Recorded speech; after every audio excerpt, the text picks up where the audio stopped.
জীবনের আর একটা সুন্দর মুহূর্ত হচ্ছে এটা। আমি কখনো পাহাড়ে উঠিনি, তবে কক্সবাজার গিয়ে এবার আমার হাজবেন্ড বলল চলো আমরা পাহাড়ে ঘুরে আসি। যদিও পাহাড়ে নিতে পারি না, তো এখানে বসে তোমার পাহাড়ের ফিলটা নেওয়াবো। তো যেই কথা সেই কাজ, আমরা চলে গেলাম কক্সবাজারে। এটাকে সম্ভবত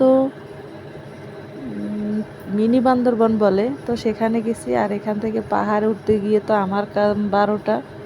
তো আমার হাজব্যান্ড আগে আগে মেয়ে নিয়ে উঠে যাচ্ছে, আর এই হচ্ছে গিয়ে পাহাড়। আমার উঠতে খুবই কষ্ট হয়েছে, আমি বেশি দূর আর যেতে পারিনি। আমার হাজব্যান্ড বলেছিল উপরে আরও উপরে উঠবে নাকি, আমি বলছি না বাবা আর কাজ নেই উপরে উঠে, আমি এটুকুতেই হাঁপিয়ে গেছি। এই রাস্তা বেয়ে বেয়ে একদম সেই ওই যে পাহাড়ের উপরে ওখানে যাওয়া যায়।